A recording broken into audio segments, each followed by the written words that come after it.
చూస్ country delight, live better. ఇప్పుడే country delight app ని download చేసుకోండి.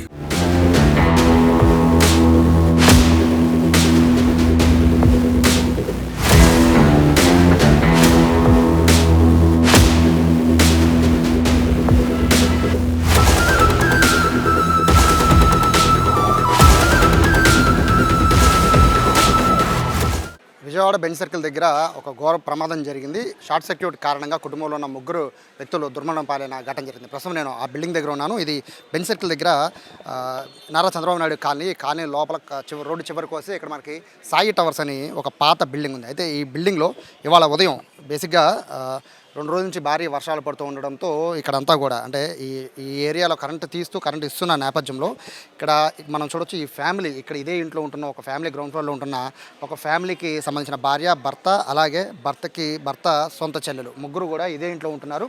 అయితే ఇక్కడ ఈ విజువల్స్లో చూసినట్టుగా ఇక్కడ భర్త బట్టలు ఉతుకుతూ ఉన్నారు.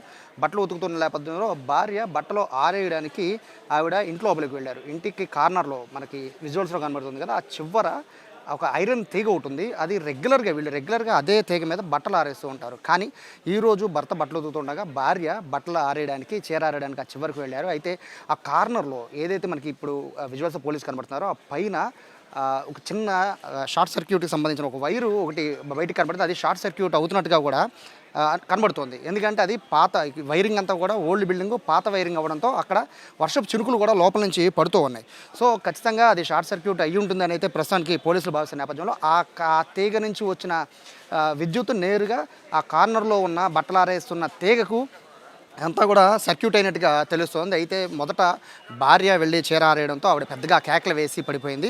ఇక్కడ బట్టలు ఆరేస్తున్న భర్త పరిగెత్తుకుంటూ వెళ్ళి భార్యని కాపాడే క్రమంలో భర్త కూడా కరెంట్ షాక్కి గురై చనిపోయాడు. అయితే వెంటనే వెనకాల ఉన్న ఏదైతే చనిపోయిన భర్త ఉన్నాడో ఆవిడ సొంత చెల్లి, ఆవిడ కూడా కాపాడే ప్రయత్నం చేయడానికి పక్కనే ఉన్న వాచ్మెన్ పిలవడానికి ఆవిడ వెళ్ళింది కాపాడమని. బట్ వాచ్మెన్ మాత్రం సాహసించలేదు. రీజన్ ఏంటంటే వాళ్ళు కరెంట్ షాక్తో చనిపోతున్న విషయం కళ్ళ ముందు కనబడుతుంది కాబట్టి వాచ్మెన్ మిగతా వాళ్ళని పిలుచుకొస్తానని పక్కకు వెళ్ళింది. కానీ సొంత అన్నయ్య అలాగే సొంత వదిన కళ్ళ ముందు చనిపోతూ పడిపోయి ఉండడంతో ఇక ఆ చెల్లి కూడా వెళ్ళి వాళ్ళని కాపాడే ప్రయత్నంతో నేరుగా ఏ సహాయం లేకుండా నేరుగా వాళ్ళని పట్టుకుంది. ఇమీడియట్గా ఆవిడ కూడా కరెంట్ షాక్తో అక్కడక్కడ చనిపోయింది. సో ముగ్గురు కూడా ఒకే కుటుంబానికి సంబంధించిన ముగ్గురు కూడా చనిపోయిన ఘటన అయితే ఇక్కడ కనబడుతుంది. యాక్చువల్గా ఇక్కడ చూస్తే ఒక నోటీస్ బోర్డు ఉంది. ఆ నోటీస్ బోర్డు ఏంటంటే ఈ ఇంటిని వెకేట్ చేయాలని. బేసిక్గా ఈ ఇల్లు చనిపోయిన ఫ్యామిలీది కాదు, వాళ్ళ బంధువులది.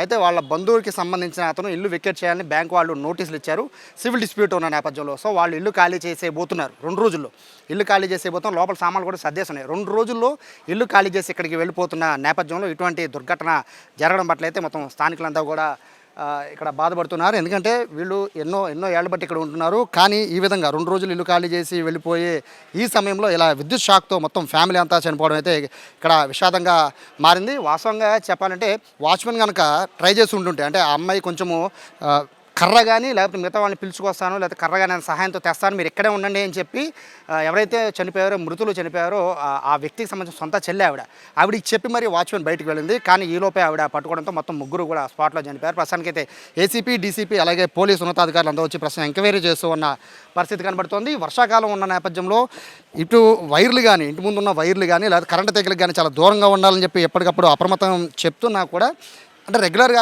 బట్టలు ఆరేసే తీగ అని చెప్పి వాళ్ళు చాలా లైట్ చేసినట్టుగా తెలుస్తుంది. పూర్తిగా ఐరన్ తీగలకి ఎప్పుడైనా ఐరన్ తీగలు కానీ ఇంటి దగ్గర ఉంటే వాటిలో చాలా జాగ్రత్తగా ఉండాలని చెప్పి అందరూ చెప్తున్నప్పటికీ కూడా చాలా లైట్ తీసుకున్నట్టుగా కూడా కనబడుతుంది. కేవలము ఎప్పుడు ఆరేసే బట్టలు తీగ కాబట్టి దానికి బట్టలు ఆరేసి ఏం కాదనుకున్నారు. కానీ ఇక్కడ వైర్ అనేది షార్ట్ సర్క్యూట్ అయిపోయింది. బిల్డింగ్ కింద నుంచి ఒక వైర్ అనేది పూర్తిగా బయటికి వేలాడుతూ ఉంది. ఆ వైర్కి కార్నర్లో ఒక చిన్న డబ్బా ఒకటి పెట్టుంచారు. వాటర్ కిందకి పడిపోకుండా ఆ డబ్బా కాపాడుతూ ఉంది. బట్ ఆ డబ్బా నుంచి కూడా వాటర్ లీక్ అయ్యి ఆ కార్నర్లో ఉన్న వైరింగ్కి తగిలింది. ఆ వైర్ ద్వారా ఈ షార్ట్ సర్క్యూట్ అయినట్టుగా తెలుస్తుంది. ప్రస్తుతం అయితే పోలీసులు అయితే ఎంక్వైరీ చేస్తున్నారు. మృతులకి సంబంధించిన బంధువులంతా కూడా రాజమండ్రిలో ఉన్న నేపథ్యంలో వాళ్ళందరినీ కూడా ఇక్కడికి పిలిచి ప్రస్తుతానికి అయితే పోస్ట్ మార్టంకి సంబంధించి వాళ్ళు వచ్చాక మిగతా విషయాలన్నీ కూడా అంటే వాళ్ళకి చెప్పిన తర్వాత మిగతా ఫార్మాలిటీస్ అన్నీ కూడా చేసే పరిస్థితుంది. అసలు ఎలా జరిగింది ఘటన అనేది వాచ్మెన్ అడిగి తెలుసుకుందాం. సో ప్రస్తుతం వాచ్మెన్ కూతురు ప్రభావతి ఉన్నారు. నమస్తే, ఎలా జరిగింది? మీరు కాపాడే ప్రయత్నం చేశారు అన్నారు కదా, ఏం జరిగింది? ఏం అవ్వలేదు సార్. ఆ అరుపులకి పరిగెడితే ఈ లోపల ఈ సారు లెగిసి ఆయన బట్టలు ఉతుక్కున్నాయని వెళ్ళిపోయి ఆయన పట్టుకున్నాగానే ఆమెతో పాటు ఇంకో వేరే ఆమె ఉంది. మళ్ళీ వాళ్ళిద్దరు పడిపోయారు. అంటున్నాయి ఏమన్నా ఉండు పట్టుకో మాకు, నేను పిలుచుకొస్తానని సరే ఆమె కూడా పట్టేసుకుంది. వీళ్ళందరూ వచ్చి కొట్టి చేశారు. మిమ్మల్ని పిలిచారు, మీరు కూడా వెళ్ళి కాపాడే ప్రయత్నం చేశారు, బట్ మీరు సేవ్ అయ్యారు అన్నారు. ఏం జరిగింది? ఆమె లాగుదాం రమ్మని పిలిచింది సార్. పిలిస్తే నేనన్నా వద్దు, అది కరెంట్ కదా, నేను పిలుచుకొస్తానని అన్నప్పుడు ఆమె పట్టేసుకుంది. మీరు వెళ్ళే సమయానికి ఇద్దరు చనిపోయి ఉన్నారా? వాళ్ళిద్దరు వెంటనే పడిపోయారు. నా ముందే పడిపోయారు, కళ్ళ ముందే. ఏం కూడా వెళ్ళి పట్టేసుకుంది. నేను చెప్పి తీసుకొస్తా అని చెప్పడానికి ఇటు తిరిగేలోపల పట్టేసుకుంది. అమ్మో అంది ఒకసారి. అంతే సార్. అక్కడ షార్ట్ సర్క్యూట్ అవుతుంది, వైర్లు ఉన్నాయి కదా బయట, అంటే ఎప్పుడైనా మీకు ఇట్లా తెలుస్తుందా ఏమన్నా, అంటే ఇట్లా లీక్ అయి ఉంది కదా వైర్లు అవన్నీ బయట ఉన్నాయని? ఎప్పుడు జరగలేదు అలాగా, వాళ్ళ లోపల జరిగింది అది.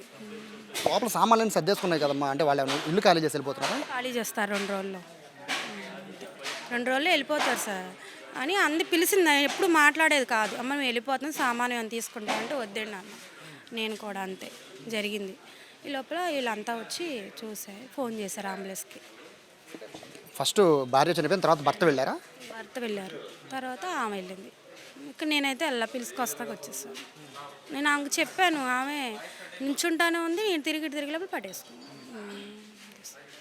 సో ఇది వాచ్మెన్ చెప్తున్నారు, ప్రత్యక్ష సాక్షి కూడా. వాస్తవంగా ఆవిడ కూడా వెళ్లాల్సింది, కానీ ఆవిడ కొంచెం కరెంట్ షాక్ తగిలితే చనిపోతామని తెలిసి మిగతా వాళ్ళు పిలిచిరావడానికి ప్రస్తుతం వాచ్మెన్ కుమార్తె బయటకు వచ్చిన నేపథ్యంలో ప్రస్తుతానికైతే పోలీసులు అయితే కేసు ఇన్వెస్టిగేషన్ అయితే చేస్తున్నారు. ముగ్గురికి సంబంధించిన పంచనామా బంధువులు వచ్చాక స్టార్ట్ చేస్తామని చెప్తున్నారు.